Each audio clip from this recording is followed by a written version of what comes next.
अब तक के मार्वल ने 37 फिल्म से भी ज्यादा फिल्म्स बनाई हैं, लेकिन मजे की बात यह है कि उनमें से सिर्फ कुछ गिनी चुनी मूवीज हैं जो चॉकलेटी हैं।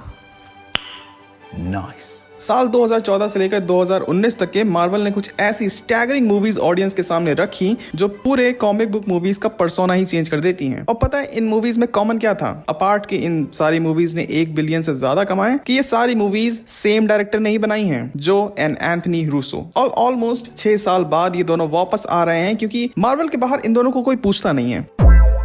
देखो, ऐसा लग सकता है कि मार्वल को रूसो ब्रदर्स की जरूरत है, लेकिन एक्चुअली में रूसो ब्रदर्स को भी उतनी ही जरूरत है मार्वल की जितनी की मार्वल को रूसो ब्रदर्स की है। इन 6 सालों में सरकार तो नहीं बदली है, लेकिन और बहुत कुछ बदल गया है। तो आज मैं इसी के बारे में बात करने वाला हूँ कि कौन कौन से चैलेंजेस रूसो ब्रदर्स फेस करने वाले हैं एवेंजर्स डूम्सडे बनाते वक्त, और साथ ही साथ इस बारे में भी बात करेंगे कि रूसो ब्रदर्स की फिल्म्स एमसीयू के बाहर क्यों नहीं काम करती हैं। तो शुरू किया जाए। देखो, रूसो ब्रदर्स मार्वल को वैसे ही जानते हैं जैसे कि हम ये जानते हैं कि 2 अक्टूबर को क्या हुआ था। तो एक बार की बात है जब केविन फेगी ने इन दोनों को देखा और सोचा कि कुछ तो बात है इन ब्रदर फ्रॉम सेम मदर में जो एमसीयू को नेक्स्ट लेवल पर लेकर जाएंगी। इसीलिए तो जब केविन फेगी को रूसो ब्रदर्स ने विंटर सोल्जर का आइडिया पिच करा था तो उन्हें वो पसंद आया, और इसके बावजूद भी कि रूसो ब्रदर्स ने इससे पहले सिर्फ टीवी पर काम किया था और उन्होंने फिल्म रूसो ब्रदर्स को बनाने को दे दी। हाँ, एक टाइम ऐसा भी था जब मार्वल उन्हें चांस देता था जिन्हें कोई चांस नहीं देता था, और केविन का रूसोस पर ये सट्टा लगाना सही निकला और विंटर सोल्जर क्रिटिकली और फाइनेंशियली सक्सेसफुल रही। इसीलिए तो उन्हें नेक्स्ट सीक्वल भी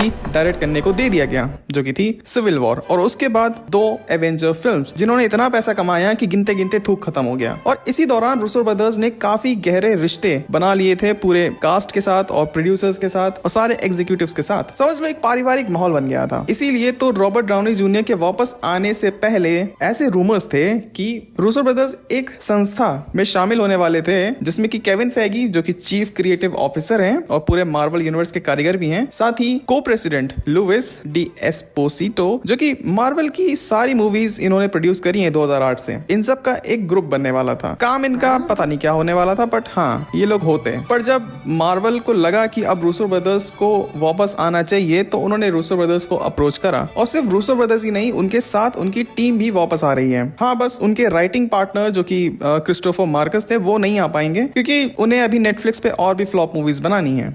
लेकिन स्क्रीन राइटर स्टीफन मैकफिली वो वापस आ रहे हैं जिन्होंने रूसो ब्रदर्स के सारे एमसीयू प्रोजेक्ट्स में काम किया है, और वही डूम्सडे और सीक्रेट वॉर्स की स्क्रिप्ट भी लिख रहे हैं। तो जब विंटर सोल्जर पर एक आउटस्टैंडिंग सक्सेस मिली ना, तो उसी वजह से रूसो ब्रदर्स को सिविल वॉर डायरेक्ट करने के लिए दी गई थी, जो कि एक एवेंजर फिल्म ही थी। और उसकी सक्सेस ने केविन फेगी को ये डिसाइड करने पे मजबूर कर दिया कि रूसो ब्रदर्स एमसीयू की सबसे बड़ी डायरेक्टोरियल फिल्म बना सकते हैं, जो कि थी एवेंजर्स। और रूसो ब्रदर्स ने जॉश वीडन को भी रिप्लेस कर दिया जिन्होंने पहली 2 एवेंजर फिल्म्स बनाई थी। तो तुम ये समझ सकते हो कि कितना ज्यादा ट्रस्ट करते थे केविन फेगी रूसो ब्रदर्स पर, और वो आज भी मेंटेन्ड है। अब देखो, रूसो ब्रदर्स के पास चाहे जितने भी नए एवेंजर्स आ जाएं, एक बात तो उन्होंने प्रूव करी है कि वो जो बड़ी कास्ट होती है उसको वो परफेक्टली हैंडल कर सकते हैं, और 1 या 2 ऐसे मोमेंट्स भी वो दे सकते हैं जिसमें कि इंडिविजुअल कैरेक्टर शाइन कर सकें। हालांकि इसका क्रेडिट कहीं ना कहीं मार्कस और मैकफिली को भी जाता है, और उसी के साथ साथ वो अपने एक्टर्स से वो एक्टिंग भी निकलवा लेते हैं।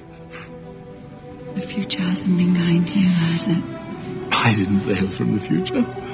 लेकिन ऐसी बहुत सी चीजें हैं जो उनके अगेंस्ट भी काम करेंगी। सबसे पहली प्रॉब्लम जो रूसो ब्रदर्स के सामने आएगी वो ये है कि ये वो एमसीयू नहीं है जो रूसो ब्रदर्स ने 5 साल पहले छोड़ा था। उस टाइम पर एक यूनिवर्स था जिसमें कि सारे मेन कैरेक्टर्स गोकुल धाम निवासियों की तरह एकजुट होकर रहते थे, एक ही पर्पस के लिए यूनाइटेड थे। लेकिन फेज 4 के बाद यही नहीं पता है कि मेन कैरेक्टर कौन है, नरेटिव मिसिंग है, वाहियात से वाहियात कैरेक्टर इन्होंने इंट्रोड्यूस करे, उसके बाद उन्हें गायब भी कर दिया, जैसे कि कभी वो एग्जिस्ट ही नहीं करे थे। स्टोरी लाइंस को बीच में ही ड्रॉप कर दिया गया, और जो सबसे बड़ा थ्रेट था इस पूरे सागा का, कैंग द कॉन्करर, वो इतना बड़ा विलेन निकला कि वो सिर्फ वो मूवीज के अंदर ही विलेन नहीं था, वो मूवीज के बाहर भी विलेन था।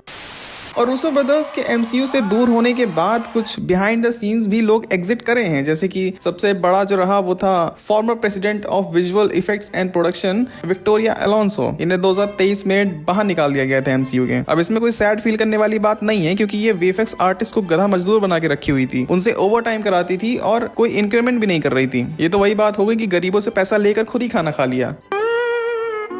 और फिर एक्टर्स की बात करें तो हमें पता है जो ओरिजिनल एवेंजर्स थे वो वापस आ रहे हैं, पर उनके साथ साथ शैंग जी, येलेना बेलोवा, यंग एवेंजर्स और शायद डेडपूल भी, ये भी तो रहेंगे। उनके साथ भी तो उन्हें काम करना पड़ेगा ना, ये नए लोग हैं और शायद कुछ के साथ इन्होंने काम कर भी रखा है। और जो इनके रेगुलर कस्टमर हैं like Chris Evans, Tom Holland, Mark Ruffalo, Robert Downey, उनके साथ तो अच्छी बातचीत है, पर जो नए एक्टर्स हैं उनके साथ थोड़ी मुश्किल आ सकती है। और जो सबसे इंपॉर्टेंट है वो ये कि एंड गेम के बाद उनके खुद के डायरेक्टोरियल प्रोजेक्ट्स इतने इम्पैक्टफुल नहीं रहे हैं। अगर मैं एग्जांपल लूं द ग्रे मैन का, जो कि नेटफ्लिक्स की सबसे बड़ी हिट हो सकती थी पर नहीं है, एक्चुअली वो एक डल थ्रिलर निकली, उसकी पेसिंग खराब थी, एक जेनरिक सा प्लॉट था, इवन धनुष भी उसको नहीं बचा पाया। अब साला मूड नहीं है।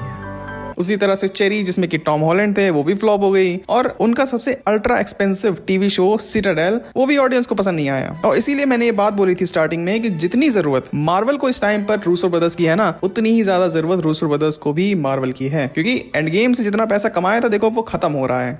और देखो, एक बड़ी कास्ट को संभालना एक बात होती है, लेकिन एक पूरे गांव को संभालना वो एक चैलेंज है। विंटर सोल्जर में कास्ट ठीक ठाक थी, मैनेज कर लिया। उसके बाद सिविल वॉर में कास्ट और बड़ी हो गई, ठीक है, मैनेज कर लिया। इन्फिनिटी वॉर में कास्ट उससे भी ज्यादा बड़ी हो गई, उसे भी मैनेज कर लिया। एंड गेम में उससे भी ज्यादा, और ये कास्ट बढ़ती ही जा रही है। आने वाले टाइम में लगता है कि मार्वल की कास्ट इंडिया की पॉपुलेशन के ठीक नीचे होगी, तो इतनी ज्यादा बड़ी कास्ट को मैनेज करना बहुत बहुत चैलेंजिंग होगा। अगर तुम देखो तो हिस्ट्री में ऐसी कोई भी फिल्म नहीं रही है जिसमें कि इतने एक्टर्स ने काम किया हो। इसका हाल आई थिंक कुछ वैसा ही होगा जैसे कि स्पाइडरमैन अक्रॉस द स्पाइडरवर्स में था। उसमें बहुत सारे स्पाइडरमैन के वेरिएंट्स दिखाए थे, बट तुम्हें याद होगा कि उसमें कैसे उन्होंने उन वेरिएंट्स को स्क्रीन टाइम दिया था, लाइक उन्हें बैकग्राउंड में खड़ा कर या फिर 1 या 2 सेकंड में ही निपटा दिया था। तो आई थिंक कुछ यही कर सकते हैं, वरना और कोई रास्ता है नहीं। ऑल्दो केविन फैगी ने ये क्लियर कर दिया है कि पिछले सालों में जितने भी ये नए एमसीयू कैरेक्टर्स इंट्रोड्यूस हुए हैं, ये सब नहीं दिखने वाले डूम्सडे और सीक्रेट वॉर्स में। और इस बात से मैं बिल्कुल सहमत हूँ। देखो, आयरन हार्ट को होना भी नहीं चाहिए इन दोनों मूवीज में,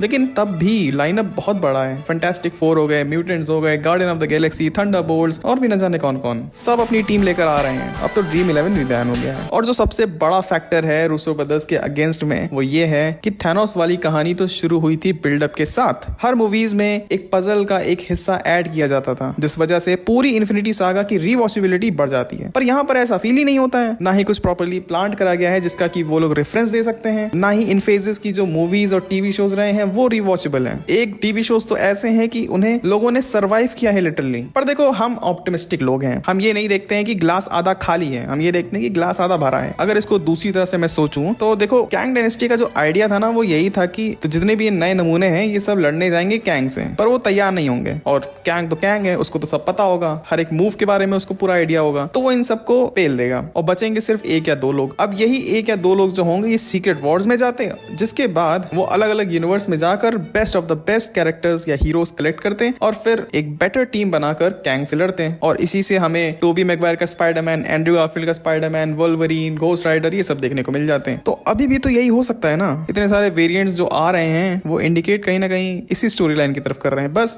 अब इसमें डूम को डाल दिया इन लोगों ने, और इसी के साथ ये जो पूरा मल्टीवर्स का लोचा है ये भी यहीं पे खत्म हो जाएगा। बस एक ओरिजिनल अर्थ बचेगी जिसके अंदर फैंटास्टिक 4 भी होंगे, एक्समैन भी होंगे, एवेंजर्स भी होंगे, और सारे जितने भी पुराने सुपर हीरोज हैं जिन्हें हमने बड़े होते हुए देखा है उनको एक फाइनल टाटा हो जाएगा, सिवाय कुछ को छोड़कर, और बस happy ending. So that's it for this video. चलो अब मैं जा रहा हूँ सोने, क्योंकि एडिटिंग करते करते देखो नींद बहुत आती है मुझे। मौसम ही इतना बढ़िया हो रखा है। खैर, जब तक मैं सो रहा हूँ तब तक के तुम ये दोनों वीडियोस देख सकते हो। अब मैं तुमसे मिलूंगा किसी और वीडियो में, तब तक के लिए बाय। जब ये दोनों फिल्म आ जाए ना और एकदम सुपर डुपर हिट हो जाए, तो उसके बाद आई थिंक मार्वल वालों को जोनाथन मेजर्स को एक बड़ा गिफ्ट देना चाहिए, क्योंकि ये सब आखिर हो तो उन्हीं की बदौलत रहा है ना। अगर वो अपनी गर्लफ्रेंड के ऊपर घरेलू हिंसा नहीं करते तो डॉक्टर डूम थोड़े ना आता है एमसीयू में। किसी ने सही कहा है, जो होता है अच्छे के लिए होता है।